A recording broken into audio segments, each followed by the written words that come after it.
All right, good evening, everyone, and welcome to Green White Checker TV. Tonight we have the Dark Horse Racing Area 51 Indy Series here tonight at Iowa Speedway. 135 laps will be our race distance this evening, say just under a mile in length, so definitely going to be on one of our shorter tracks here tonight. But not going to be for a lack of excitement with that shorter action here tonight. So I know you got some laps in practice, Steve, so we're going to jump straight over to you here. Because say these laps click by very quickly. Qualifying trim will probably see 16-second laps. Race trim 17-second laps. Take us through a lap here, and what have you been able to kind of catch on over the course of the laps that you've done? All right. So in qualifying, it's going to be almost flat out all the way around, and they're going to have to play with the weight jacker to get their best laps. And they're going to have to play with the weight jacker in race trim also. But I did notice, you can pretty much take any line you want around the track. The problem is if you take too early of an entry to the turn, like you would do in a cup car, you're going to push really badly off the turn and go right into the wall. So it looks like you need to late apex. I'll give an example here, because I was watching a lot of these guys take a very high entry like this and then come down so that you don't push off into the wall on the exit. I also noticed that there's definitely some aero push when you're behind somebody. And the other thing that people are two things they're going to have to be really careful about. Stay off the apron, because as soon as your left tires touch the apron, you're going around, or at least losing traction and almost spinning. And the second thing is entering the pits is really hairy. If you don't turn in early enough, you're going to miss the pit entrance entirely. Yeah, I did during practice. Yeah, that's a really good point. I think also on Steve on the pit entry, I want to say I saw some drivers practicing pit entry, and I think what they've gone ahead just for the safety side of things is to set the pit entry for drivers to actually come off the racing surface entering turn number 3 and run the apron. So I'll have to keep an eye on that. It's something we do see IndyCar do in the actual series from time to time, so we'll definitely be keeping an eye on that as well here. But you're right, though. There's definitely a lot of things to watch out for. I do feel like for the shorter tracks, so I think Iowa is definitely one that can put on some really good racing, because you can really run all 3 lines here, that top, middle, and the bottom, and find speed if you have the pace in your car. So I think that will give drivers a little bit of option for, or try to move around and try to find that clean air in the front wing. But I do think we're going to see kind of that theme, though, Steve, where track position is going to be for sure king. And of course, that fuel mileage is also going to be big here tonight with about that 40-lap fuel window. I think that could come into play again here as well with this race being, again, 135 laps will be our race distance this evening. Yeah, and one thing I forgot to mention, they're probably going to be shifting 4th in the turns and 5th on the straightaways.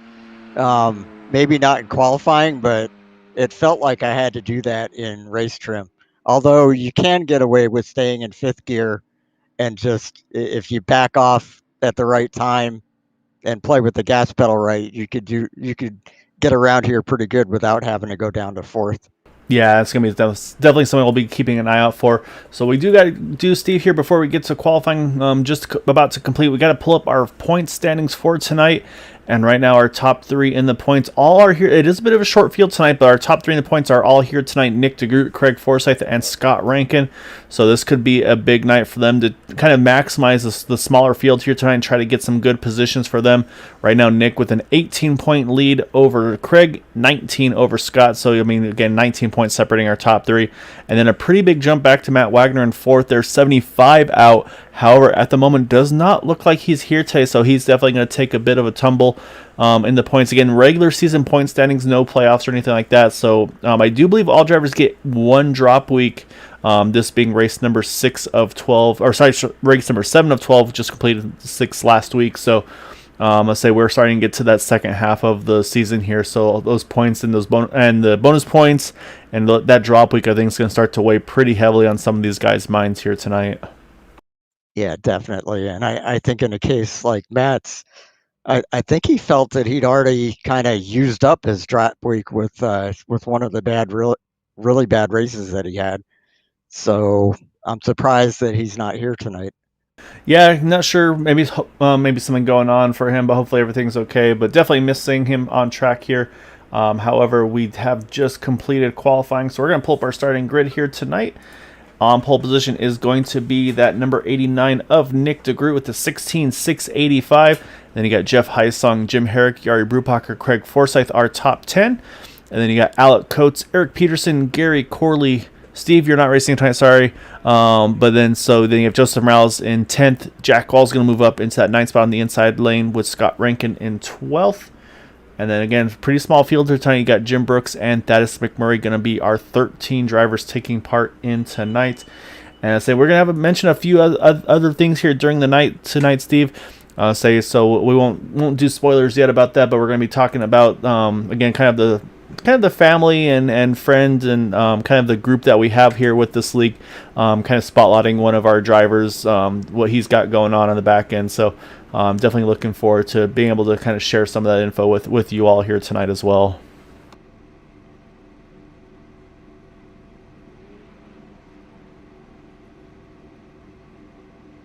So it looks like just a few more drivers waiting to get onto the grid. And I believe that's going to be, and then we'll get things going here again. 135 laps will be our scheduled race distance tonight. Again, no green, white checkers, anything like that. All drivers do have the one fast pair in their pocket should they need it. And saying this, like I said, Steve, that arrow push I think could be a big reason why we see that fast pair in use. So I think we're going to see this field spread out pretty quickly, pretty early. And I also think that strategy is going to be a big one here tonight. That risk versus reward of maybe making that short pit strategy, try to get a little bit off sequence, maybe try to jump somebody in the pits. But again, when you're running 16, 17-second laps, it's a big gamble to try to pit early and risk getting yourself trapped multiple laps down here tonight. And this may be one of the races where tire wear plays a big role as well. Yeah, no, I think tires could definitely play a pretty big role in this one here this evening as well. So it's going to be interesting to see what the strategy is going to be for these guys. Some drivers maybe opt to take it easy early on, then really try to use those tires later in the run. Whereas I think some of these drivers up front are going to try to get the track position early and then just try to keep that control of that spot. So we'll have to wait and see. I believe we're going to have 2 times around here, the start-finish line. Usually at the short tracks, they run that extra lap around, and sure enough, the pace car staying out. But again, you mentioned, Steve, that pit road entry. I mean, you can kind of see it off to the camera there on the side. You almost want to pit. You would think you're wanting to turn in there to the outside of those barrels just based on kind of the way the corner curves there. But you really got to cut to the inside of those barrels there, obviously at the very end, to get into pit lane. And so it's very easy to overshoot that pit entry. Definitely could run into some troubles there tonight as well. Yeah, I've done that way too many times, and it's kind of hard to tell that you're missing pit road because it's paved on the outside of the wall. So as you're coming around, the wall on the inside of the track is still blocking your view of where pit road is, and then all of a sudden you see that there's a paved area that's going straight like a pit road would, and so you don't think you have to turn that tight. And then next thing you know, there's those barrels and you're on the wrong side of them. Yeah, exactly right. So as long as you're on the wrong side of them, I'm not in them, I think that might be kind of a mission accomplished for some of these guys tied with that, especially if we get that green flag pit stop there. I see the pace car ducks off, waiting for that green flag to fly, and it is out as we are underway here tonight, under 135 laps there. You see Yari Brupacher wasting no time. Is going to jump straight to the top there in 1 and 2 as they go 3 wide for second. Yeah, very aggressive move. As we talked about, Steve, we mentioned some drivers might be aggressive early, some might be kind of try to save their tires. I saw one up against the wall there. I think that may have been Jim Herrick. And made some contact with the wall, but we got trouble behind the field here, and it looks like it may have involved a couple drivers. Thaddeus McMurray, oh, he's got pretty significant damage. Eric Peterson also involved. That car looking okay. It looks like it's tracking straight as well, so maybe just looped it trying to avoid the incident. We'll go back and take another look here to see, but unfortunately, I think we saw Jim Herrick catch the wall off of turn number 4 here. So I think that might be, unfortunately, possible fast repair damage for him. Yeah, it's a pretty solid hit there. And then, you look in the back there, just a little bit of a checkup reaction there. I think Eric Peterson saw what was happening And unfortunately gets caught from behind from Gary Corley there in the number 7. You see Jim Brooks, Jack Walls all trying to sneak around here. And I think this is where you're going to see Thaddeus McMurray also get a piece of this as well, where he has to go through the grass. And I don't think these cars, especially when you start bouncing through the grass, it usually does not make these cars very happy. And unfortunately, just has to lock it down there at the very, very end. And I think, yeah, it just catches the outside wall. Can't tell if there's suspension damage there, Steve. That would be the big question or not. And, oh, yeah, it looks like that the right front's definitely towed in here. Was hoping maybe if it was a square shot there, he could maybe just get a nose cone repaired, but that definitely is some more significant damage to Thaddeus. So we're going to have a handful of fast repairs here right off the bat, Steve. Let's say obviously drivers involved there, including Gary Corley. We just had mentioned him in that number 7. And then you've got Eric Peterson, who's already back on out there in the 36 machine. Thaddeus McMurray looks like he's going to try to hit pit road this time around here. And then also involved, I think it was those 3 drivers. So Gary Corley, Thaddeus McMurray, and the 36 of Eric Peterson. Pretty much most of the field stayed out. Looks like from about Jari Brupacher. Actually, surprising here, Jari Brupacher pitting there, Steve. Jumped all the way to second, now jumps right back into the pits here. So maybe trying to go off strategy here, thinking about that fuel numbers that we talked about. I guess so, although I think I'd rather have track position. And unfortunately, they just got the info from Matt Wagner, so just unfortunately, real life just wasn't able to get home in time to join the server. Was basically trying to get in as the field was gridding, and unfortunately, that's going to be the cause for him not to make tonight's event. So definitely a tough one for Matt there. Saying especially this would be a good opportunity for him with the fact that it's a shorter field here tonight as well. So. What this does, though, is it jumps a few drivers way up the running order here, Steve, though, with those drivers that had all pitted there. Look at Jim Brooks already almost 10 spots gained there, plus 9 right now up to 4th. Scott Rankin plus 7 up into 5th here. So those drivers opting to stay out and making pretty big advantage of that right off the bat. And I noticed somebody has gone into the pits, I guess, to top off. Yeah, it looks like Joseph Morales leading a few drivers in. Jim Herrick and Alec Coates just getting that little bit more fuel. Actually, Alec just now rolling out of pit road. Looks like Alec may have had something as well. A longer pit stop for him, about 28 seconds. Not sure if maybe trying to fix something on his end or if there's damage repairs or anything like that. Gary Corley, Jack Walls, they had about 14, 16 second pit stops for those guys. And usually that lengthier pit stop could entail either a front or rear wing change, because it does add about 5-10 seconds for the front and rear wing changes. So could be something that we saw there from those guys as well. So we'll definitely keep an eye on that. But again, being a short track though, kind of longer caution laps here, so that's why these guys are still kind of rolling around here. I believe they'll most likely at least getting the 2 to go this time around. But I think those guys that pitted, though, at this point, might as well just keep getting just that little bit extra fuel, because you never know if it's going to come out and benefit you. Yeah, if they manage to squeeze out more than 40 laps, it's possible that the strategy could save them a pit stop if it stays green. Yeah, and the numbers I was hearing was high 30s if you're being real aggressive on the fuel numbers. However, if you were in traffic, I'll say they were thinking, more likely into the 40 range. And so that's going to be a big question, of course, because, again, if you're mid-pack here, there's going to be probably a lot of being off throttle, or, again, maybe just trying to save fuel and just maybe go to a map 3, even map 5 if you can get away with it. I don't think you could here, but so we'll have to wait and see on that one. However, front's going to be Nick DeGroot, Jeff Heisong going to restart up into second now, Craig Forsyth third. And Jim Brooks, Scott Rank around out our top 5. But now again, here's where Nick, he's got control of this restart here, single file restart. As you see, he drops a gear, he is down and away, gets a nice little head of steam here over Jeff Heisong as we go back into turn 1 here, start lap number 8. And Jari Brupacher, because so many people stayed out, he actually ended up getting all the way back up to 6th, despite having taken a pit stop. Yeah, still a little surprised about that strategy, but again, maybe seeing some numbers that he wants to look at, so we'll keep an eye on that. As Scott Rankin's looking to try to get 4th position here from Jim Brooks. Again, talked up to multiple lines here. Scott's going to have the inside shorter distance. Jim's going to have the momentum on the outside line. And, of course, a little bit of draft there, too. It's a short track, but draft still plays a big role. And look at the momentum loss there from Scott there. It brings him right into the clutches of Jari Brupacher here, who showed he was going to waste no time being aggressive there on that initial on the initial start, I should say. And again, getting great run here off of turn number 4. A little loose there, had to roll out of it. And I was going to let Scott sneak away for just a moment. Yeah, I think it's going to be difficult to make a pass on the inside, at least on fresh tires, because of the push that you get coming off the turn if you're down on the inside. Yeah, I do think the aero wash will be difficult, and so that's going to be the question, to see where guys kind of move around here. As you see Craig Forsyth, a little bobble off of 2, that brings Jim Brooks even closer here as they go through 3 and 4.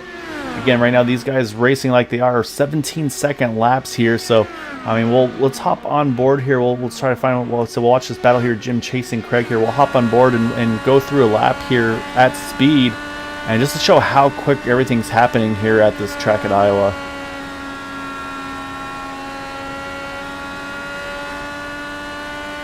And actually, while we're doing that too, I can pull up our dashboard and get some info. So right there, over 180 miles an hour, Steve, entering turn number 1. And you can see going down the back already up to 190, almost 195, it looked like, entering 3. And you should get a little more speed through the front stretch with that longer front banked turn, kind of the trial almost, if you will. And yeah, sure enough, almost hits 195 once again. So, I mean, the pace of these cars, I mean, so you think about what these stock cars can run at Iowa. These guys running in the 190s here, 195s. I mean, that's incredible, the speed that these cars are able to go through at this track. Yeah, it's definitely crazy compared to what you do in a stock car. So up front, Nick DeGroot, he's kind of snuck away a little bit here. Say lap time wise, he's just about a tenth quicker than Craig Forsyth. But you can see right there, just off the inches off the wall there out of 4. And so it's definitely not for a lack of, he's not on a Sunday afternoon drive here. He is definitely still going after it here.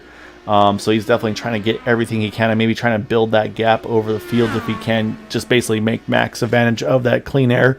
But right now, about a 2-second margin over Jeff Heisong in second. And Nick is doing what Nick really likes to do, which is not only get out there and lead, but run away from everyone if he can. We'll see. Be interesting to see if his tires hold up. Yeah, that'll be a good question to see if there's anybody maybe holding back their tires a little bit to make that late charge. Because right now, Jeff Heisong in second, he's in a spot where he can take care of his tires. He's not going to really be getting any wake off of the 89 anymore of Nick DeGroot. So should be basically driving as if that thing's in pretty clean air himself. Craig Forsyth, Jim Brooks, they're going to be getting wash off of the cars in front of them because they're definitely close enough. Obviously, Jim about 3/10 off of Craig. But you can see he's starting to move around again, trying to find where's the best place to position his car to keep that clean air on the front wing of his machine. You see there, Craig runs the middle, Jim runs a little lower there at the 3 and 4. I say anything you can do to try to keep that clean air is going to be a benefit to you. But right now, driver that's actually was starting to click off lap times just on pace with our leaders, or with our leader, I should say, Scott Rankin in that number 156. Two laps ago, so both of them running 17:30s. A little slower that lap of this previous lap, but this time by we'll see what he runs. And it looks like a 17:54. So yeah, pretty much Nick DeGroot in the 30s, everybody else in the 50s. So about a 2/10 advantage right now to that 89 car. However, Jim's starting to put some more pressure here on that number 27 of Craig Forsyth. And this is definitely the closest we've seen anybody get to a car in front of them here. So I'm not sure if this is maybe, again, tire savings by Craig or just paced by, or paced by that 51 machine here.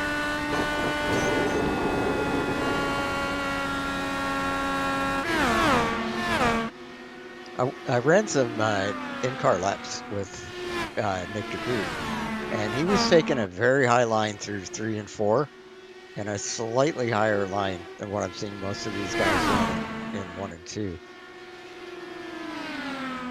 Yeah, so it looks like he's working around. I believe that was Thaddeus, or no, I'm sorry, that was Alec Coates. He's getting around there, put Alec a lap down. So right now, Alec and Thaddeus both sitting a lap down as they run.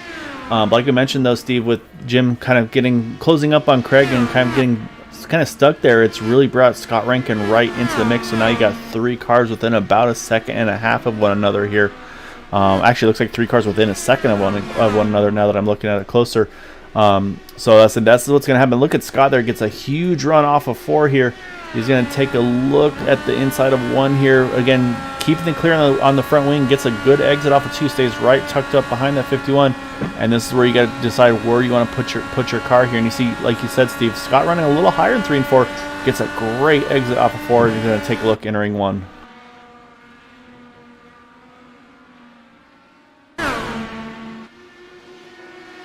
Oh man, Jim tried to get everything off of turn 2. Just about kissed the wall, it looked like. But I think, again, Scott's going to use that momentum to his advantage. He does, so he's going to grab that 4th position now. So right now, Jim and Scott tied for the highest climber with 8 spots gained each. So now we'll see, is Scott able to use that outside line to his advantage, using that momentum on the exit, because it seems like that's been working very well from these last couple laps. And again, you can visually see the gap that he gains there, Steve, on the exit of 3 running that top. Yeah, and I think the difference is when you run the top, you don't push as bad coming off the turn. So I think that's why he's gaining so much on these guys. Yeah, and the question, of course, would be also is maybe burning a little bit more tire if he's running that top lane or not. But you see now he's going to have to go middle bottom there because they're working around Alec Coates here, trying to get around that number 3 machine. So that's going to allow these guys to kind of sneak away here back and forth a little bit. Looks like Scott can't quite clear that 3 car, so he's going to have to try to regroup and get it done here out of 1 and 2. And so I think you'll see Alec probably cut him a little bit of slack there as well. And yeah, sure enough, he's going to roll out of it to let Scott clear there and go back after Craig here. So now the battle's starting to heat up here between 2nd, 3rd, and 4th, because right now Jeff Hysong, that gap's starting to close a little bit between himself and Craig Forsyth as well.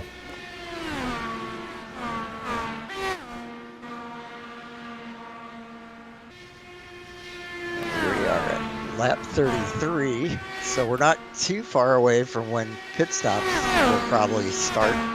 And I think that Nick DeGroot is probably going to be our first person into the pits. So yep, we'll learn a lot from what lap he has to pit on. Yes, and that's going to be a good question. Yeah, so right now a little further back, we're watching Jim Herrick, Gary Corley battling for the 8th position between the 2 of them. But we're going to jump back up because Scott Rankin, he has found Craig Forsyth here. However, while we watch that battle, we're going to have to jump around a little bit because we got to talk about some stuff here. Saying that the timing was going to be on lap number 36 for car number 36, Steve, and that's going to be one of the admins over on the Dark Horse side on the Wednesday series, and of course one of our competitors here over with Area 51 in car number 36, and that's Eric Peterson. And so yeah, basically say he's racing tonight. He's going to have to take tomorrow off because he's having to kind of take care of some real world things. But however, has one of the most dedicated fan bases on Green White Checker TV, being his dad.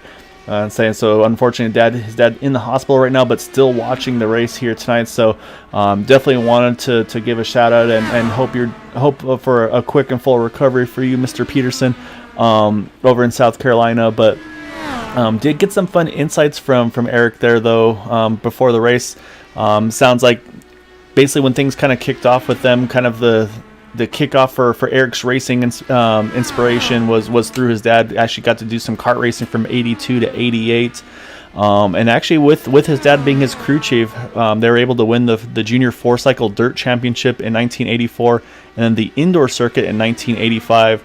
And then also the Asphalt NRKA Senior 4-Cycle Championship in 1988. So some pretty good stats there for driver and crew chief there, father and son. It's always fun to see those kind of combos. So, but yeah, definitely wishing you the best though, Mr. Peterson. So yeah, so hopefully, like I said, quick and full recovery, and definitely look forward to seeing you be able to watch this from the comfort of your own home here pretty soon. Yep, and I second everything Gael said. Get well soon. And so, Steve, with that, we have crossed lap 40. We got to 41 again. We did have some decent laps under yellow, but like you said, Nick DeGroot has yet to pit here. So we'll definitely keep an eye on him. But I got to jump back here because we've got a cluster here, 2nd, 3rd, and 4th. We've got Scott Rankin, Craig Forsyth, Jeff Hysong, 2nd, 3rd, and 4th. And they are battling tooth and nail right now for that position. And I think that might be one of those things, actually, as I said, here comes Nick DeGroot. He's going to hit pit road. And that was going to be my thought, was maybe they're fighting to try to get that lap led. And it's going to be Jeff Hysong leading that lap here as they head back into turn number 1. Okay, so he went 42 laps on fuel, 43. And so the other thing to mention is none of these guys pitted under that yellow either, so they'll be in similar fuel situations, but this is where Nick is going to be very nervous here because, as you see, here comes Jeff Heisang. He's going to hit pit road, and you can see the entry there going down into turn number 3, bringing Jim Brooks along with him. So that's going to cycle Scott Rankin to the point, so Scott's going to get one of those ever-critical bonus points. But yeah, that's going to be the field numbers going to be interesting. Here comes Scott. He's going to hit pit road. That's going to cycle it over to Craig Forsyth. But again, I'm watching the timing and scoring on the left here, Steve. You can see it definitely has put Nick DeGroot 1 lap down. It looks like just 1 down. But that being said, though, about a straightaway away from being that 2 down. So that's the danger of having the short pit. As here comes Craig. He's going to complete the cycle for those leaders that did not pit under yellow. That's going to cycle it over now to Jari Brupacher, who again did pit under that last caution. Yeah, and he's probably about 4 laps away from pitting. Yeah, that's going to be the fun thing to see, kind of where everything starts to cycle out. As you can see, they just got around the 18 and the 51 there, so that's going to put those drivers a lap down as they run. The other driver to watch is going to be Jim Herrick. He actually topped off as well, so he's going to be able to have just a tiny bit more fuel than those guys. Right now, Jari, he gets an important lap lead there in the 49. He's got about a second, 1.3 over Eric Peterson here. And then Jim Herrick another 2 or so seconds back. So we'll keep an eye and see where everybody kind of cycles out. But right now, I mean, look at this. Jari Brupacher, even with the older tires but running low fuel, he is putting a lot of pressure right now on Scott Rankin here, which puts Scott right on the edge of getting put 2 laps down at the moment.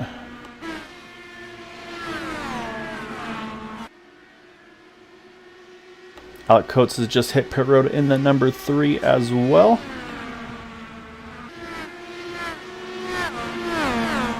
But right now, though, Jari is running some pretty long fuel numbers here, Steve. Sorry, I was thinking about Matt there on the fuel number stuff. So I'm thinking, again, I think we talked about surprised that he pitted from second, but these guys pitted at lap number 40, what was it, 42 to 45 or 46. He's at 51 here. He is a full 5 laps longer than one of the most recent ones.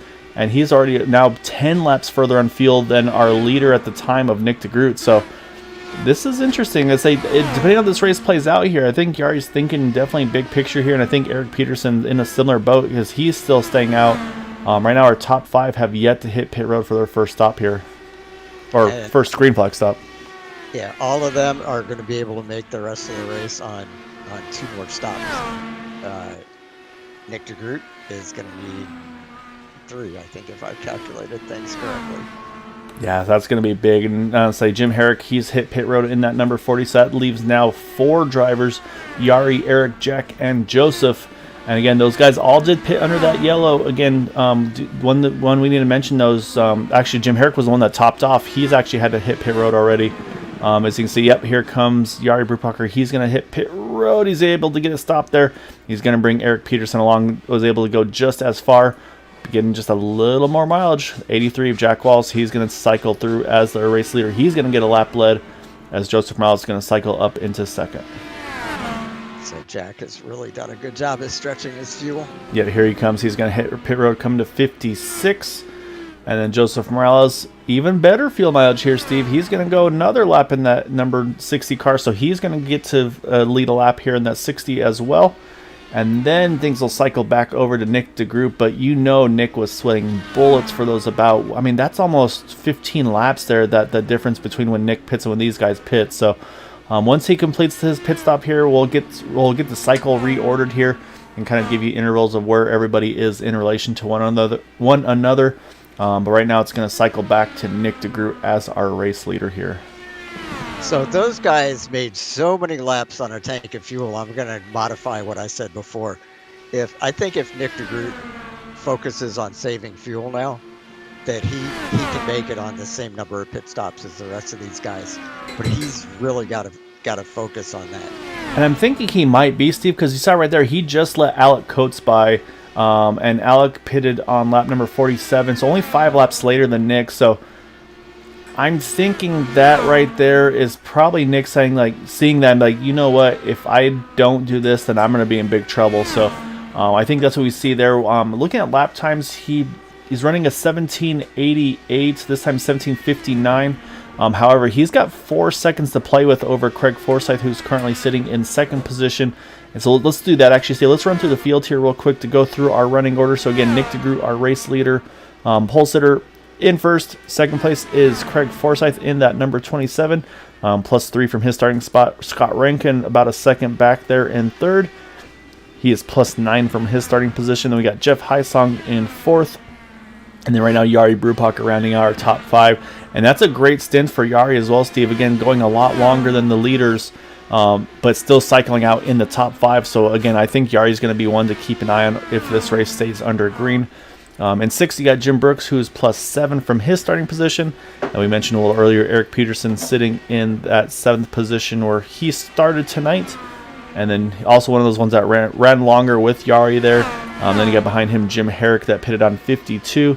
And then Jack Walls, Joseph Morales, those that went the furthest on field, pitting at 55 and 56, sitting in 9th and 10th. And then you've got Gary Corley in 11th position, who is in a gaggle right now. And it's always a tough spot to be in here as these guys fight for a position. And you can see, I think that's Jari trying to find a way to get around all of them here. And then you got Alec Coates there in 12th, and then Thaddeus McMurray in the 13th position. So we're already, again, Stephen, these laps to go green, they click off quickly, and we're already approaching lap number 65 next time around. So not too far away from hitting the halfway point of this race.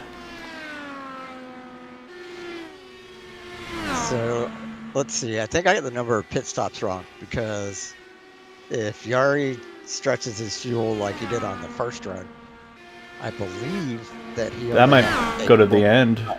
Yeah, he has to make one more stop. So if we go if we work our numbers backwards, let's say we know 40 laps of fuel is the minimum. If they can get to lap 95, that would be 40 laps to the end. So I think lap 95 is going to be the window that some of these drivers are going to be aiming for, to try to see if maybe they can just basically get rid of one more stop if they can avoid having that last splash of fuel. And if I'm calculating correctly, Jari had gone, I believe, 51 laps on a tank. Wow, he almost ran into, I'm not sure who that is ahead of him, but Trying to see what that car number on the ticker here is. Oh, I think that's it might be Alec Coates. No, it's not Alec Coates. That is Thaddeus McMurray in the 37. But yeah, this is a tough spot for Jari here to be, because he wants to get around and get going. But at the same time, yeah, you don't want to make too many risks, especially if you think you're on the right fuel strategy. As you see there, I think Thaddeus goes ahead and lets him by there. So nice gesture there by Thaddeus. But yeah, it's a tough position to be in there. What that did, though, is that started to bring Jim Brooks, Eric Peterson right into the thick of this as well, because he had closed the gap on those guys. So now it's but as soon as he got clear, he has set sail there in that number 49 car. But Eric Peterson starting to close the gap on Jim Brooks a little bit, and Jim Herrick starting to creep in as well for that 6th, 7th, and 8th positions here. And Jari is definitely putting down faster laps than he's been gaining around 2/10 to 3/10 every lap. Yeah, and that's, to me, I'm looking to see where Nick DeGroot is. He has a nice clean air here, Steve. There's nobody around him. And I think it's exactly what we talked about, Steve. I think he's realized the field numbers that he's going to need to do, and I think he ran hard that first run, saw how much longer everybody else went over him after his pit stop, and did the numbers and said, you know what, if I do what I'm doing here, I'm going to wind up finishing probably outside the top 10 if I have to make that extra pit stop. So I think he's making a quick adjustment, kind of doing driving and crew chiefing and field mileaging all in one here. Which is always a really tough combo to do. But so yeah, giving up a little bit of time. Still's got 3.5 seconds to play with over Craig. So he's got some room to work with, and that's the benefit also of making those big moves early, is that gives you some wiggle room, if you will, in these future fuel runs.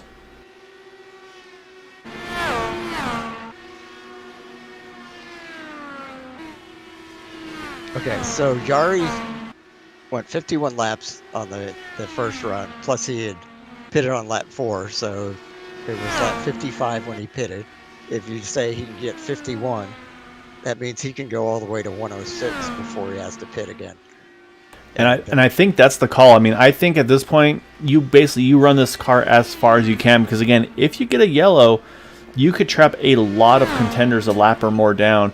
I mean, after this first pit stop cycle, we've got lapped all the way up to now Jack Walls in the 83 car on back. However, Jack's not giving up here. He's been running pretty fast laps here, 1733s. Although looking at, I'm sorry, 1772s, right on par here with Nick DeGroot on his lap time. So I say I think Jack's starting to try to put the pressure back on Nick to get himself back on the lead lap. Because it's always nice to be able to do that instead of having to take that wave around and have to restart the tail end of that lead lap. So we'll definitely be keeping an eye there. And then also, Scott Rankin's been putting down some pretty good numbers as well. He's starting to close that gap on that 27 of Craig Forsyth.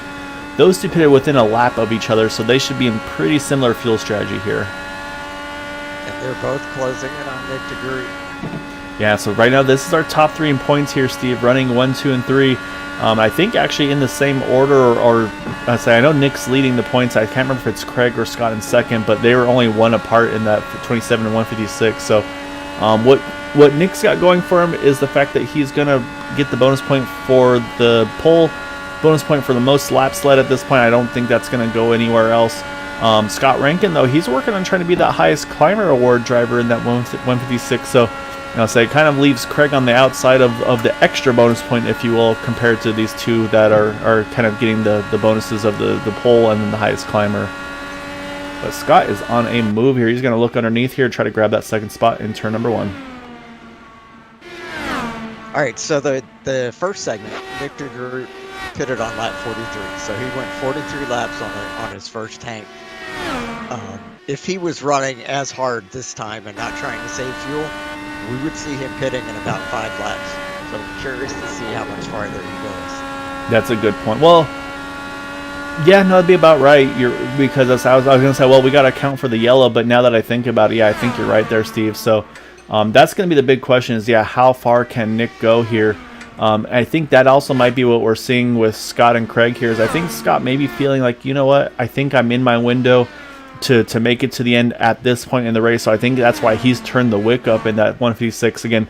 I mean, you might as well, if you can put the pressure on Nick to make him burn maybe a little more fuel. Again, they pitted 3 and 4 laps later than Scott or than Nick did, so it could open up some opportunities for them. So like I said, I think that magic number though, Steve, is probably lap number 95 to be able to really be aggressive on the fuel to the end. Yeah, I think you're right about that too. And Scott Rankins, I mean, he's chipping off 3 to 4 tenths a lap from Nick DeGroot. Yeah, he is definitely on the throttle right now, trying to get up to him. So the one thing that's going to be a little tough for Scott here is he's going to start to get into the wake of Jack Walls, and then you just have to hope that you're not running the same line as Jack. But yeah, I think this is where Scott's just trying to make everything he can here before that final pit stop or potential final pit stop. But what I am saying here, Steve, though, is based on how far these guys are going this time around, this is basically 45 laps now on fuel for Nick DeGroot. So I think we know what the strategy is. He made sure he was going to hit his fuel number. And I think this is Scott trying to add some pressure to maybe try to run Nick back out of that fuel window if he gets a chance. Yeah, no doubt. Plus, Scott has 3 extra laps to play with, which is still cutting it kind of close. Well, that's what's going to be fun, is I think to see how aggressive. Actually, as I said, here comes Nick DeGroot. He is going to hit that pit road. This should be his final scheduled pit stop coming in at lap number 89 here, Steve.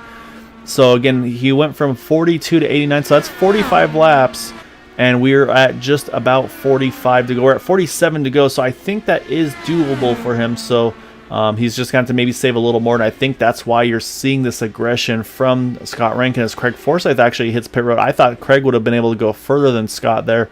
So maybe Scott just took care of his tires and now is getting after it here when he needs to. So then again, I think the big question mark is going to be Jari Brupacher. How far more can Jari go to try to keep that pressure on these guys that are pitting here early on? Yeah, Jari's definitely he's been on the move. But I think right now that Scott Rankin is in the catbird seat on this one. Yeah, at this point, we're at 45 to go. We're at 90. We know that, and we've seen drivers go 45 laps, so we know he can make it from here. And the other thing that he's got going for him is he's got Nick DeGroot right now sitting 2 laps down. I'm going to say it's not going to last long, though, because he's going to hit pit road right now in that 156. But look at the pit stop cycle. Look at Craig Forsyth. He is all over the rear wing of Nick DeGroot here as Nick's trying to work around Gary Corley. So this could be a really good lead battle here as they approach this final pit stop cycle. So, but what's happened here, though, Steve, is now Jari Brubacher, he cycles back to the front. Again, he went significantly longer than the other guys before, so I don't suspect we'll see him in until he absolutely has to, because right now he's got a lot of drivers trapped a lap or more down. Yep, that's correct. And we know once he's made it a couple more laps, he could pit and go as hard as he wants for the rest of the race. Yeah, it's also a really good point. He can pretty much map one it the rest of the way here. However, I'm going to jump over to Scott Rankin because he's just rolling out of pit road now. And there goes Nick DeGroot there on the outside. It looks like Craig's going to jump him as well. So basically, at this point, it's game on for these 3 up front. The question mark is going to be the fuel mileage. Do any of them have to back it down a little bit? But you're right, though. I think at this point, we're pretty much at lap number 95 here. We're at 40 to go this time around. At this point, I really think Jari can pretty much run this thing map 1 to the end if he needs to. But again, I think he did. Basically, he took his hit at the beginning, pitting there, saving fuel, and then now he's going to be able to be aggressive this last portion of the race. Yep, very much so. Although I really think that based on how fast Scott Rankin was at the end of that last run, despite having gone a lot more laps than the guys ahead of him, I really think that he's in a position to win this race. Yeah, it's going to be fun to see. I say right now, Craig's starting to creep back in onto Nick. But while we're watching this battle here and before our final pit stop cycle through here, Steve, we've got a little bit, I say unfortunately, who should be a competitor here tonight, but unfortunately, going to join us in the booth for a little bit here, and that's going to be that number 11 of Matt Wagner. Unfortunately, work real life got away from him making the race here tonight, but I'm sure you're watching though, Matt. I mean, what are you seeing as a competitor here that stands out to you with what these guys are doing here at Iowa? I've been watching the last about 6 or 7 laps. I'm really loving how Scott Rankin is managing his race right now. Taking his time for the first couple of maybe about 10 laps or so, and then manage his tires very, very well. He made that pass on Craig Forsyth very well, and I'm really surprised he was able to make it. Speaking of that, he is creep on Craig Forsyth as we speak. Well, these guys know what they're doing. It's no longer flat foot here around Iowa with iRacing implementing these changes. It's a whole different animal now. Yeah, so I heard you go quiet there because they are starting to get dicey up front. So you saw right there, Eric Peterson actually he just hit pit road, but man, yeah, Craig was working over Jack for a while. They're just trying to get around him. Now he does, but say this is where we saw before though. This is where Scott was able to make some damage done working this outside line. He's going to have some traffic in front of him here. And so we'll see if he's able to use that momentum to his full advantage here. I'm trying to see who that is up in front. I think that may be the 40, if I'm not mistaken. As Craig loses a little bit of momentum off of turn 2, and now you see he's going to jump to the outside. So now the question though, can Scott clear him? He cannot. That's going to give Craig a little bit of breathing room for at least another lap here. As Jari Brubacher, didn't you mention he's hitting pit road right now as he's now down and away. So Jack Walls will be the last one to pit again, it looks like. I think, actually, no, Jack just pitted, so actually it's Joseph Morales once again. He's the one that's running the big fuel numbers here. And right now, as he runs, again, I don't know how far he can go, but he's got up to 6th position. Jim Brooks right behind him. He's got Jim Brooks trapped 1 lap down right now. And again, so basically, Jari, Eric, and Jack here, they can go full tilt on fuel. They know they got easily enough to go full map 1 to the end, as Jim unlaps himself there around Joseph Morales, which is a big thing to have happen there, as Jari is going to try to do the same there in that 49 car. So we're going to jump back, though, because that battle with Scott Rankin and Craig Forsyth, it's kind of on hold for the moment because now Scott's in that same position. He hasn't been able to find a way to get around that 40 of Jim Herrick.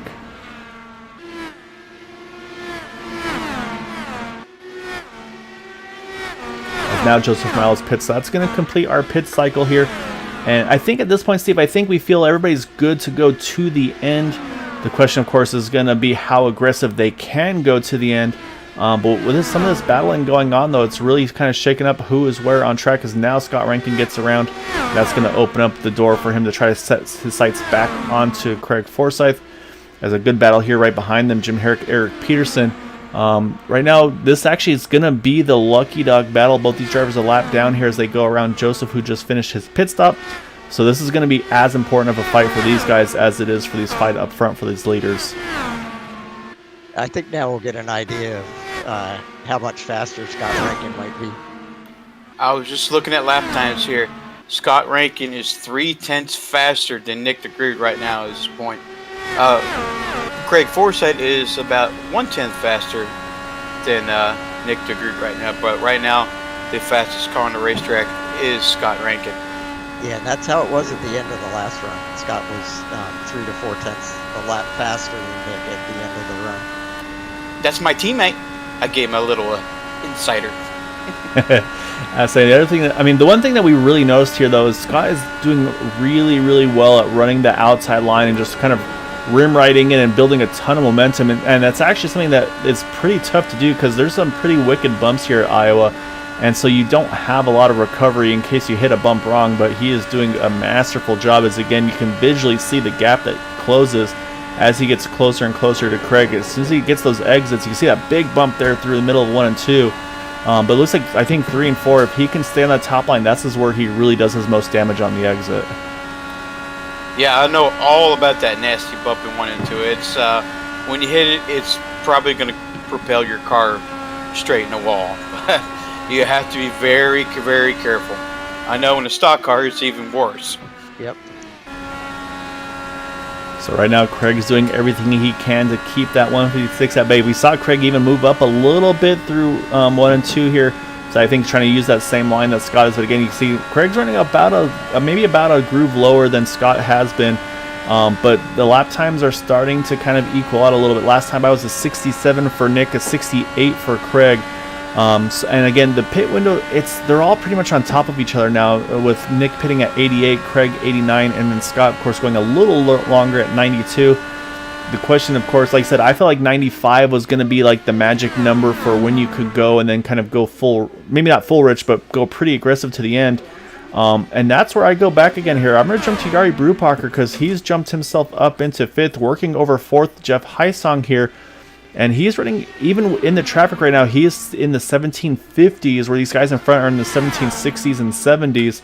The problem he's got, though, is that he's about 9 seconds off the lead. But still, I mean, a really good run here for Yari here. And Scott seems to be losing a little bit of time to both Craig Forsyth and the leader. Yeah, it's all about that dirty air there, boss man. That's...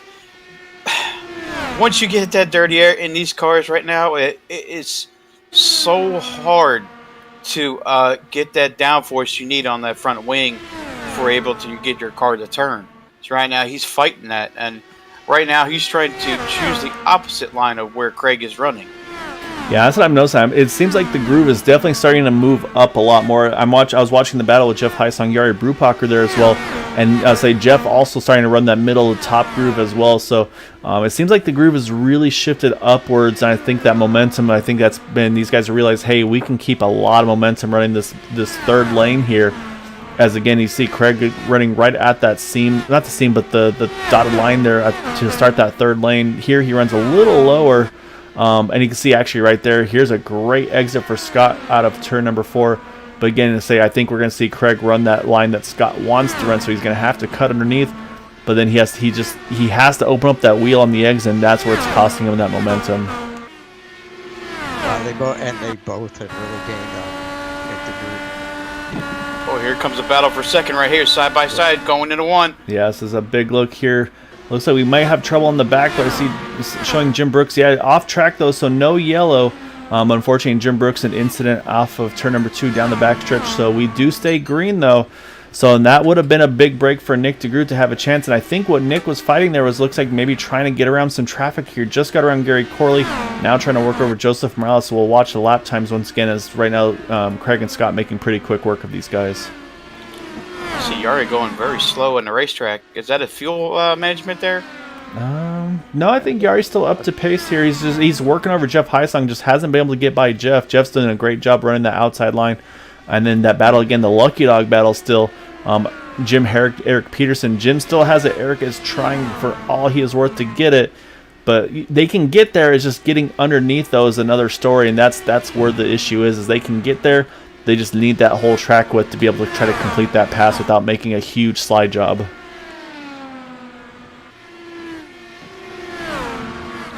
We may have a three-way battle for the lead here soon if these guys can. If I'm saying if Scott can get around Greg, I really think that he's got a shot at Nick. But laps are winding down, and he's running out of time. Yeah, that's the thing, is these laps click by very quickly because we're down to single digits here, 9 to go. And yeah, right now, say Craig's still able to hold Scott off at the moment. So again, the big question mark is going to be fuel. Has Nick done enough to save? Is he going to have to save any more before the completion of this race or not? And then of course, yeah, if Scott can get around Craig, does he have a chance to really turn up the wick and try to make a big charge on Nick at the end? But right now, these guys, and again, Yari Brupacher, Jeff Heisong, I'm trying not to jump away from too many of these battles because they're both in the exact same boats right now. They feel like they got the pace, they just haven't found a way to get around. But this is probably right now Scott's best chance here in Ring 1. Yeah, I mean, I agree with what Matt just said. I think that Scott's probably the fastest, or would be the fastest car on the track without the aero problems that he's got running behind Craig. And oh, he was going for the big run, but he almost caught the wall. He had to back out of it. Yeah, I mean, that's things. It's going to have to be a gamble that you make a big move. And at this point, it looks like it's going to be probably a fight for second because Nick's been able to stretch away a little bit. And I'd say even with, so we're down to 5 to go. So I think at this point, he can just kind of ride and save the fuel he needs to if he needs to. But again, I mean, you can see these guys are going for every inch of track right now. It's been a great battle here for the second position. Yeah, it definitely has. I missed a good one. Unfortunately, work calls. Yeah, there's not much you can do in real life happens, but I appreciate you hopping in here with us, man. It's always fun to say, because of anybody, I say you've had some of the best insight with these Indy cars, running them as much as you have. But right now, so I do need to mention Yari was able to get around Jeff Heisong to move Yari up into 4th, and Eric Peterson still holding off Jim Herrick still holding off Eric Peterson for that Lucky Dog battle. Right now, this is still our closest battle on track, but we're close here. We're going to be 2 to go here, as Nick DeGroot's just got to go another 2 miles here to get the win. And I'm watching Scott. He is trying so hard. It's the traffic, the dirty area is so hard for him just to get that run so he can make the pass. So he's going to have a look here. So we're going to try to watch through here as they go through 1 and 2. This is best opportunity, but can't clear them.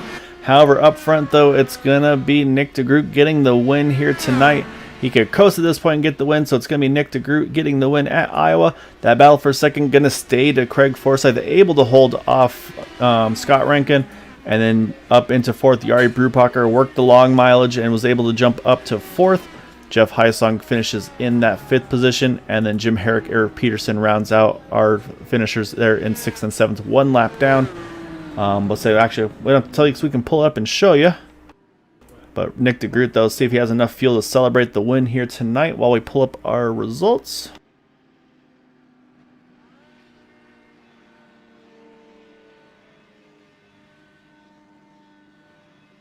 So it's Nick DeGroot getting the win over Craig Forsyth, Scott Rankin, Yari Brupacher, Jeff Heisong, Jim Herrick, Eric Peterson, Jack Walls, Alec Coates, Gary Corley, our top 10, and then Thaddeus McMurray, Joseph Morales, and Jim Brooks will be our 13th position. Unfortunately, that late incident, having to take a tow, was not what he needed there, as Nick had just enough to do a couple donuts, and I believe that is all the fuel he had left in that machine.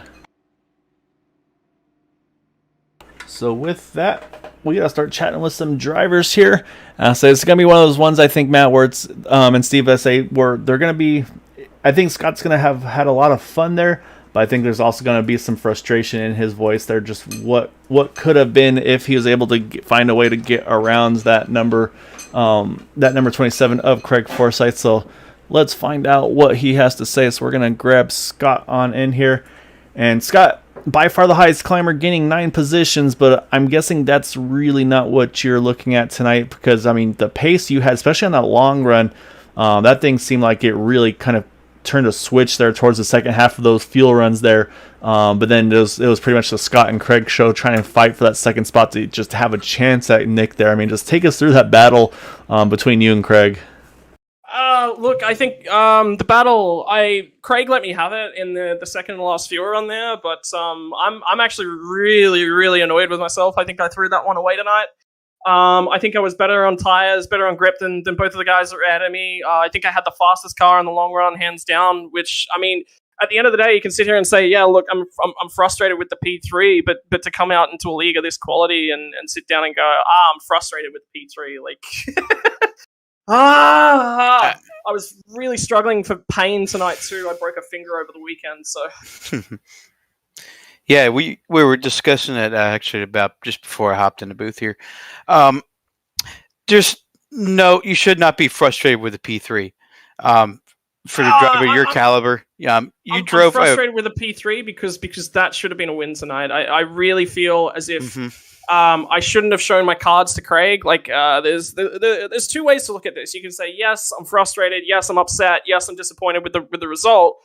But in the end, I think I showed my cards to Craig about which lines that I wanted to run in that second to last run. And I'm happy with that. I took the position away from him, but I needed to make something of that. And I handed it back to him in the pit stop. And as soon as I handed it back to him, I said, look, I'm never getting him again. He knows my lines. He knows how I'm going to get this overtake done now. He's too smart a driver to let that happen again. Right. So. Now, here's my ultimate question here. If you would have short pitted, could you make it off fuel? No. So when the pit window basically opened when the group pitted. Okay. So he was the first car to pit to make it home tonight, and honestly, I should have come down with him. Or at least I should have pitted the same lap as Craig. Yes. I'm still unhappy with my pit ends. I did about 5 to 10 pit lane entry practices tonight in practice, and none of them stuck. So I had to go out in the race and go super back it up, make sure that I didn't get that speeding penalty, and you know, there's got to be a lot more pit lane entry practice for me. I'm frustrated with my qualifying. Was very happy, pretty comfortable that I could take it to Nick, and it was pretty much going to be me and him on the front row, and then I messed up both of my qualifying laps, didn't set a time, and that started me further back. Look, I wanted to be either at the front of the field or right at the back, so I'm glad I wasn't in the middle. Yeah, just a frustrating night all around. Frustrating couple of weeks for me, just not being able to put a lot of stuff together, and then breaking a finger. I've just been in a really bad headspace, and we're turning it around. So no, you should not. You should never ever be down with yourself. That's the worst thing a driver can do. I've learned in the past: don't keep your head down, keep your head up, keep trying. Isn't that what you always say to me? Yeah, look, it is like as soon as I get out of the car, that's where my headspace is. Whilst ever I'm in the car, like I have this really weird zone that I go into, and I mean, for you American guys not understanding cricket, when I'm batting in cricket, you have to bat for long periods of time, and I'm able to just sort of switch on, switch off. Cricket's got a lot of zones in between sort of deliveries or pitches where you need to switch off and then switch on. I can get real fired up. I can get real down on myself in those zones and then immediately reset. And that applies itself really good to car racing. So. Okay, I have one last question from me to you. How bad was the aero push trying to pass Craig? Really bad. You could not follow him. Full stop. Could not follow him. You had to set up the pass, and the difficulty was, like I said, I showed my cards, so he knew what line that I wanted to run to set up the pass, and I was a little bit aggressive with the pass that I made on him in that second to last fuel stop. So I didn't expect to be given that same level of space. I had to force it to make that pass. And I knew that if I ever got to Nick, I was going to get pretty much the exact same treatment. I wanted that second to last pit stop to go for about another 10 laps, and I would have had both of them comfortable. So, Yeah, it was. I mean, it was a lot of fun watching you two duke it out there at the end, and yeah, we weren't sure about the fuel mileage and then I think we saw we kind of saw the pace start to slow down from a couple of you guys towards friends. Like, okay, I think they're seeing the fuel numbers and what was gonna need to happen. But so that's another thing to mention though. And say I'm definitely sorry to hear about the broken finger. But Iowa, it's a very rough, bumpy track, especially running that top side. There's a real nasty bump there in the middle of 1 and 2. I mean, how difficult was it for you to try to manage, trying to hustle that car as hard as you were? I'm sure probably having to death grip the wheel a bit too, to being able to kind of do that and manage the pain to kind of get through those bumps. Was it maybe some force feedback adjustments, or I mean, what did you have to do to help yourself out there? Yeah, force feedback adjustment. I got into the session and it was sort of find my pain point. What's my tolerance? What can I deal with? How can I get through this? So there was definitely with the direct drive wheels, you've got to find that rhythm. You've got to find where you're comfortable. I ran an Australian IndyCar League at Indianapolis earlier in the week, and the force feedback there was actually quite low. So I had it actually dialed up. So I jumped in the car tonight, and I was like, I'm never going to make this upper body strength wise. I have to dial this back. The pain tolerance isn't there as well. It was just finding the rhythm. I really would have preferred if fifth gear was just maybe a fraction longer. The finger that was actually broken is the finger that I'm sitting on my downshifter on my paddle. So downshifting was really where all the pain was, and then getting into that battle with Craig, I was downshifting to fourth as well in the corners, just trying to get the drive off and get the car to rotate and to do what I wanted it to do. And I had to push myself tonight. I pushed myself through it, and fingers crossed, it's going to be 6 weeks before I'm out of the pain. So I'm just going to have to drive through it. There's nothing I can do, and the benefit of the ovals is at least not so much shifting. Yeah, I mean, definitely hats off for hanging on through it tonight. So you can. I say the next guy we're going to talk to before I would say after we let you go though. Say you can definitely defer to him about having to drive with pain and discomfort. But before we do that though, we definitely want to give you the floor here though, Scott, for any thanks and shouts you'd like to give for that third place tonight. I want to say a big shout out to Craig Forsyth, I think, first and foremost. And Nick DeGroot. I mean, and Matty Wagner here as well. Jeff Highsong. All of these guys. I'm here to improve as a driver, and when I'm driving around the standard of these guys, even when I make a mistake, these guys let me get away with it, and that learning of where my limits are within the car, and what I can and can't get away with, it comes down to those guys and the feedback and the lines that they're forcing me to run. They're making me think real hard about how I'm going to do an overtake as well. You can't just get in these cars and overtake cars. So it's a big shout out to Craig, big shout out to Nick. I might have come off second best here tonight, but there's a lot of learning from what they did to beat me. Big shout out to all of my team. iRacing started to turn into a bit of moneymaker for me, which is fantastic, and I can't say that I'm so lucky to be able to do that with all shout outs and thanks to 24/7 sim services. You're looking for race controllers for your leagues. Those are definitely the guys to go to, and Flat Out Racing Network as well. Big shout out to Matt Rod and the team over there. They fill me with confidence. And then Indie Auto Sports and our personal sponsors in SimCoin, Sim Thunder, and Martin Sports Apparel as well. So I'm going to have to go and find out if Martin Sports Apparel can maybe help me out with a specific glove for a broken finger or something. Yeah, it's not a bad idea. See if they can what magic they can work for you. But yeah, great job though tonight, Scott, to be able to muscle that one out, because that's a tough one to do. Even like I said, even fully functional, it's a tough track to kind of wrangle there. So yeah, well done tonight, man. Definitely try to relax, try to get that finger better, and look forward to seeing you again soon though, man. Had to break my finger the week before Iowa, a week before an intense physical track, right? That's how it goes. Thanks, guys. Great job, Scott. All right, Steve, we're going to jump over to our second place finisher. And saying, we talked about drivers that had to kind of overcome adversity and pain and things like that. I mean, I say Craig Forsyth's one that I say maybe he can talk to Scott and tell him how much fun it is to drive when you're injured. But man, Craig, I say, so Scott got around you the first time, and then he mentioned, it looks like he probably learned what he was doing on that second fuel run to that final run to the end. Just did everything you had to do there to keep him at bay, to hold on to that second spot. I mean, how tough was it to try to run as hard as you needed to there to keep him behind, but still, of course, having to make sure that your fuel numbers were close, because I know you guys were probably right on the edge of making that to the end. Yeah, well, no, I knew I was good at that point. I had an extra lap of fuel. It was Nick. I really wanted to push Nick because I knew he was going to be tight to within a lap, and I guess he had enough to like coast his way around and not do burnouts. But oh, Scott was so fast tonight, and it was all I could do to keep him at bay. I was talking to Nick, and I think if Scott had gotten around me, he probably would have gotten around Nick. It was just wow. He had speed tonight, and it was everything I could do to make him have to work for a pass. And you definitely did that. Watching Scott on that second run, he was so much faster than everybody else by the end of that run. Plus, he stretched it more laps. So on that last run, I was like, all right, Craig and Nick are going to have to be a little careful on their fuel. Scott's not. So he's really going to be able to tear around the track.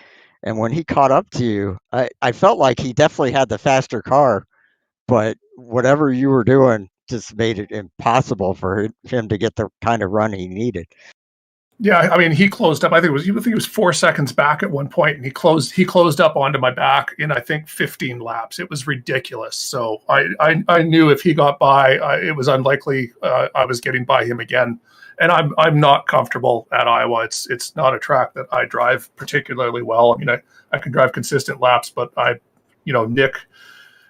Nick had pole, and that was pretty much going to be the end of it for me, unless I could hope to run him out of fuel. And I lost the opportunity to push and pressure him once I think we got to the end we came out of the pits there, and I was right on him and starting to push him, and then we had to get through some lap traffic, and it took me too long to get through the lap traffic, and by then he was out of the draft, and I couldn't keep up anymore.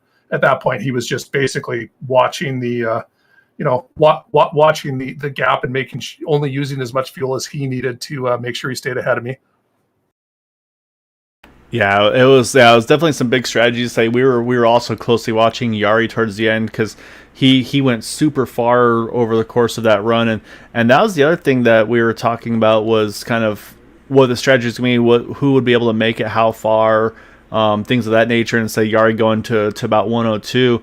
So we'll definitely be asking Nick this as well. But I mean, how stressful was it for you guys waiting those like 10, almost 15 laps at some points? For the pit stop cycle to completely go through, because it's like, man, if there's a yellow, I could be in a tough spot here, because there's a couple points where I think all of you guys were right at 2 laps down for a little bit there. We also didn't expect that. I guess the start of the race we were 2 gallons underfilled in our setups, so we were basically short on fuel. It's why we had to pit at I think around lap 42 instead of 45 to 47-ish. So yeah, I think it was only the caution that helped us stretch it out so that we could go full bore. We were going to be able to stretch if we worked really hard at full fuel the whole way through with a full fuel in the setup. But it turned out, when we got into the cars, all of the setups were accidentally 2 gallons short. So suddenly you had to work a little harder to save fuel in that first stint to try and make sure you could make it in only 2 more stops. Oh wow, yeah, that definitely puts a big wrench into I'm sure best laid plans there. So go into with the plan of like, okay, I can run this far, and then you hop in and it's like, oh, I gotta account for this now instead. So but I mean, to say it was, it's going to be, looks like a dogfight all season long here. Say that the top 3 in the points, top 3 once again here tying the finishing order. Say we just crossed the halfway point. I mean, is that something you're looking at, every bonus points, little things that you can do here and there to try to edge them out a little bit, or are you just kind of taking things race at a time at this point? It's looking at the schedule. There's a couple races I've got a good chance at. Looking forward to Michigan, looking forward to Indy, of course, but there's going to be some other races. I mean, especially with how fast Scott is as well. I mean, there's plenty of other guys that, are fast. So I'm going to try and, keep Nick honest and hope some bad luck befalls him. I've had some bad luck this season. So it'd be nice to even out, but I need to win it on my own accord if it's going to happen. So I'll work my hardest.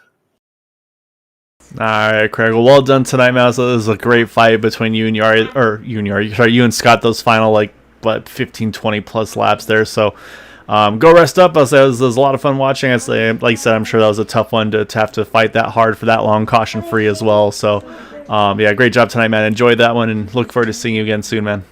Hey, you betcha, guys. Stay safe. Yeah, great job, Craig. All right, that leaves us one person left to chat with, and that is going to be our race winner in that number 89 machine of Nick DeGroot, also our pole sitter for tonight.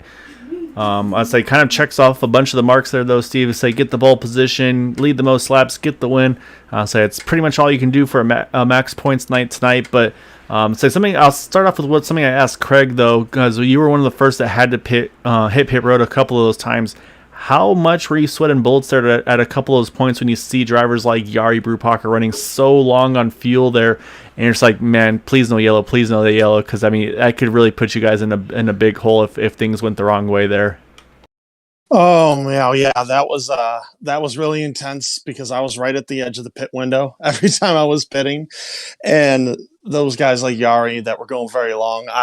I was nervous with two things. One, the yellow's coming out, but more so than that, me just making it because I was right on the number or right below it every time I was pitting. So it was a very precarious position to be in. But on the upside of that, we had the lead, so that was just perfect for us to be all with that clean air, and everybody behind us just can kind of control the pace, while we save fuel. And when you had to pit so early on the first run, one of the things I said is, I don't think you're going to be able to make it on the same number of pit stops as the guys that pitted under caution and were stretching fuel. So I felt like on that second run that you probably had to really focus on saving fuel. And I noticed that Craig and Scott were really running you down at the end of that run. Is that what you were doing? Yeah, and it's a little embarrassing to admit, but I kind of forgot I was in an IR team for a little bit, and I wasn't using the fuel map. I was just kind of backing down my pace. And about halfway through the second, I'm like, Nick, this isn't Dark Horse. Use the fuel map. So that helped me out there, helped bridge the gap. But definitely some nervous laps there that didn't need to be as nervous coming down for that final time and that last run there. Yeah, it was pretty. Yeah, and that's it's a good point because it's night and day. Those two cars, they're open wheel Indy cars, but so you've got a lot more knobs and dials to play with these things than you do with those DW12s. Other than brake bias, actually, is all you got over there with those things. But yeah, I mean, and then I think the other big thing that was really kind of throwing some drivers, or that was a big concern for drivers, was pit stops. Of course, have that one quick yellow, but then from then on out, go caution free. Got to make those two green flag pit stops. I mean, you guys are going, I think you were topping out about 190, 195 entering the turns there. And then you got to try to find a way to get that thing stopped and slowed down to be able to hit the pit road there. I think it's at like 40 miles an hour. I mean, how much is that going to is that practice that you just put laps into, just make sure I hit my marks and find kind of the best place to enter and slow down? Or, I mean, what's the stress point on that part for the pit stops as well? Well, I was actually focusing on entering 3 in practice because I thought that's where we were going to have to do it. But then before the race, they say, no, do it at your discretion. So I'm like, oh, crap. It's faster to go in off the banking, but I didn't practice that at all. So just another thing to throw into the pot to be nervous about during that race. I definitely didn't expect to have it go almost completely green other than that first lap incident. So that was something. And I'll tell you what made tonight really simple for us was getting that pole. I'm not very good at Iowa, believe it or not. I don't like this place, but I hit on something when I was doing practice Q runs, and that really helped me go into qualifying there, get the pole, and be like, all right, well, that just made it a lot easier. I don't have to deal with dirty air or passing people, and can kind of just keep this thing out front, and hopefully we can retain the lead for the entire race. And outside of green flag pit stops, that's exactly what we did. So worked like a charm. Yeah, so love it when a plan comes together. And I think Steve was spying on you during practice as well, so I think he may have found what you had picked up on too, if I'm not mistaken there, Steve. Not quite, but maybe a little bit. Yeah, I'm not going to share it because I know we're coming back here in the future, so I just got to put that in the memory bank. Yeah, you don't have to worry about me. Just sitting on the sidelines. And I won't remember even if he told me. So your secret's safe with me as well. But just awesome job though tonight, Nick. And it's something we were mentioning. I mean, again, top 3 in points coming into tonight, finishing top 3 once again. So I mean, it looks like it's pretty much going to be you two all duking it out for the win. And again, there's no playoffs or anything like that. So it's just going to be basically the best 12 races minus the drop week, of course, for the season champion. So I'm sure it's also good to get a little more buffer over these two guys because you never know how the remainder of the season's going to go. Yeah, it made it very easy for me with that drop week at the beginning of the season with that whole deal at Fontana. I knew from the get-go, that's your drop week. Now be perfect the next 11 weeks. So that's what we've been trying to do here. And more or less, we've done a really good job of that. Got a lot of podiums, a few wins. And yeah, I'll tell you what, at the end of that race, though, I was real nervous about Scott. I was trying my best to feed dirty air to him, but I couldn't tell which one was Scott and which one was Craig behind me. So I was kind of guessing, trying to be like, all right, I think that's Scott because I feel like if he had gotten by Craig, he had the pace to get to me, and I'd be talking to you guys about finishing second right now. So, Nick, I have a question. This is Matt talking.